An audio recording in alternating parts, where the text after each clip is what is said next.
Sur Insta, une personne m'a posé quelques questions sur le cardio. Donc, au lieu de répondre juste à ces questions, voilà tout, absolument tout sur le cardio.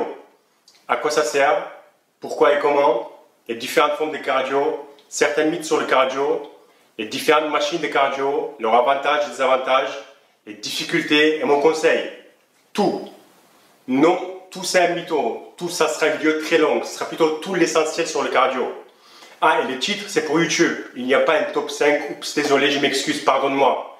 Mais avoue quand même qu'avec la photo, c'est un peu intrigué pour cliquer. Donc déjà, qu'on soit clair, la phrase « le cardio fait perdre du poids » ou « pour perdre du poids et faire du cardio », ces phrases-là sont fausses. Le cardio, c'est un outil pour brûler des calories et améliorer la condition physique. C'est tout. Je répète, mais plus doucement. Le cardio, c'est une activité physique qui te permet de brûler des calories ou, selon ton objectif, améliorer ta condition physique. Pour faire ça simple, tu sais déjà que pour perdre du poids, il faut être en déficit calorique. Donc le cardio te sert à basculer la balance des calories consommées contre les calories brûlées. Si tu brûles plus que ce que tu consommes, tu perds du poids. Et pour brûler plus, il faut bouger, faire des activités. Et parmi ces activités, tu as le cardio. Est-ce que c'est déjà clair? Si tu as compris déjà ça, tu connais plus sur le fitness que 99% de la population. Et même certains coachs Instagram. Donc sois fier de toi. Et on revient après la pub. Est-ce que tu es pauvre et tu n'as pas un rond dans ta poche? Tu veux manger quelque chose de sucré, mais tu n'as rien même dans ton frigo? 1 euro? Regarde la merveille que tu peux acheter avec. Le meilleur sur le marché. Pas cher et très bon. Ça vient d'Intermarché. Même les enfants adorent. Cette étude très scientifique le prouve. Ah non, désolé, pas elle. Tu choisis lequel? Vas-y, prends. Est-ce qu'il faut faire du cardio avant ou après séance de musculation? Ça, c'est une question qu'on me pose souvent. Et la réponse est après la musculation. Je ne vois pas dans quel contexte c'est mieux de faire le cardio avant. Si tu en as un, vas-y en commentaire. Ça m'aide avec YouTube, les likes et les commentaires. Oui, je suis désolé, il faut lécher un peu le cul de YouTube pour réussir. Donc, il faut toujours privilégier la musculation.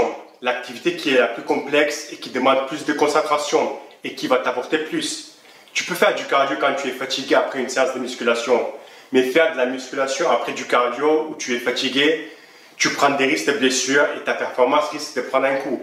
Donc, toujours après. Comment choisir la meilleure forme de cardio?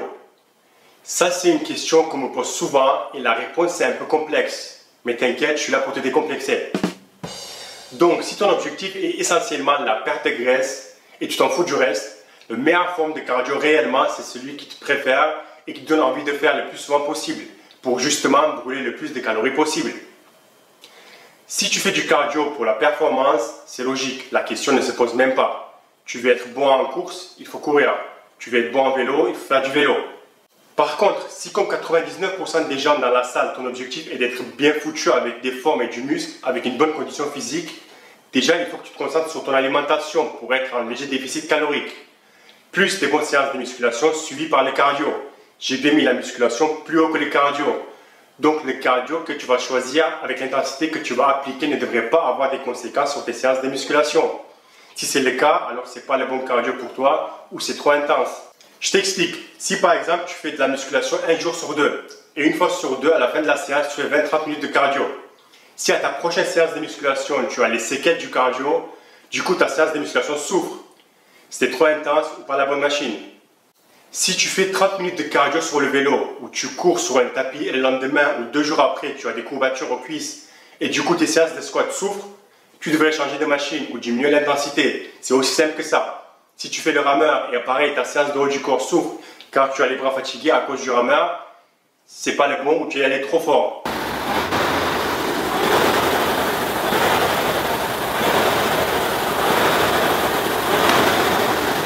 Tu peux faire ça avec les différents types de cardio et choisir selon tes séances de musculation.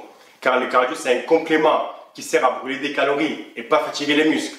Quelle est la meilleure machine de cardio? C'est celle où tu as très peu d'impact sur les articulations, celle qui ne sollicite pas juste une partie du corps et celle où tu peux facilement augmenter l'intensité sans avoir de l'acide lactique dans un groupe musculaire. Alors, à ton avis, c'est le vélo elliptique ou la natation si tu veux. Le tapis ou courir, c'est bien, ça brûle beaucoup de calories, mais marche rapide. Sinon, ça fatigue trop le bas du corps et donc pas top pour tes séances de musculation. Et c'est trop fait, pas top pour les articulations non plus.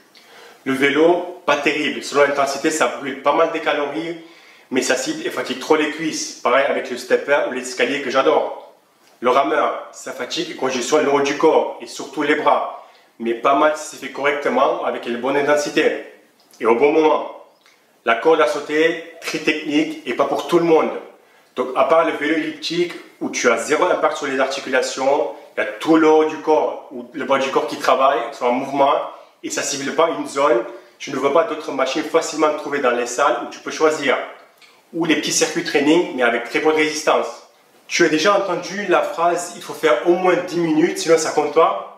J'ai même pas envie d'adresser ça, je ne sais pas d'où ça sort et pourquoi les 10 premières minutes ça compte pas. Mais c'est une connerie. Chaque minute compte. Je réponds à quelques questions un peu plus spécifiques qu'on m'a posées sur Instagram. Donc si tu veux y participer pour la prochaine vidéo, ça se passe ici. Combien de temps et combien de fois par semaine il faut faire ou tu peux faire du cardio?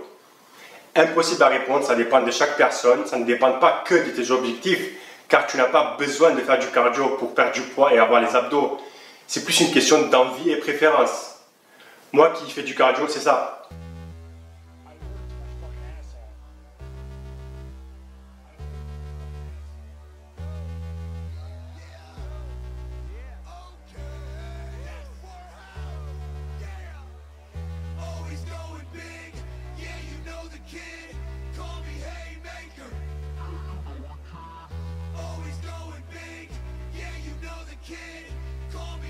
Oui, perso, je fais pratiquement jamais.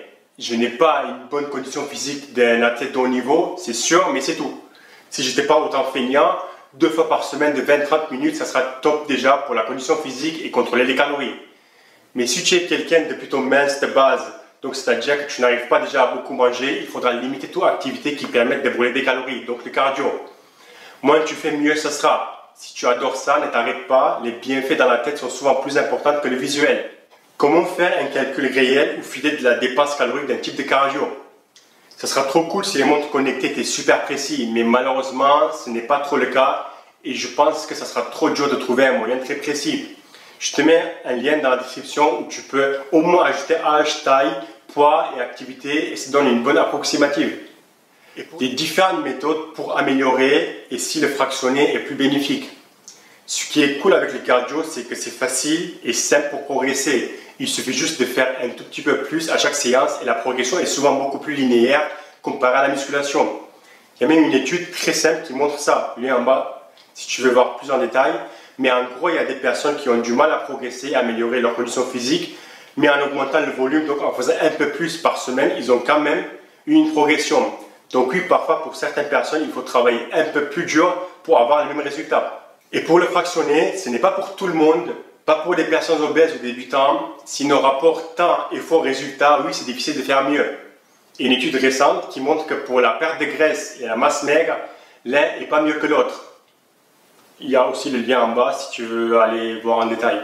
En conclusion, si tu aimes faire du cardio, vas-y, fais-toi plaisir, mais sache que ce n'est pas indispensable pour perdre du gras.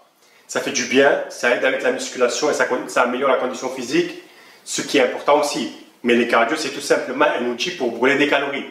Si tu es plutôt mince et tu essaies de prendre du volume, faire trop de cardio risque de ralentir ta progression.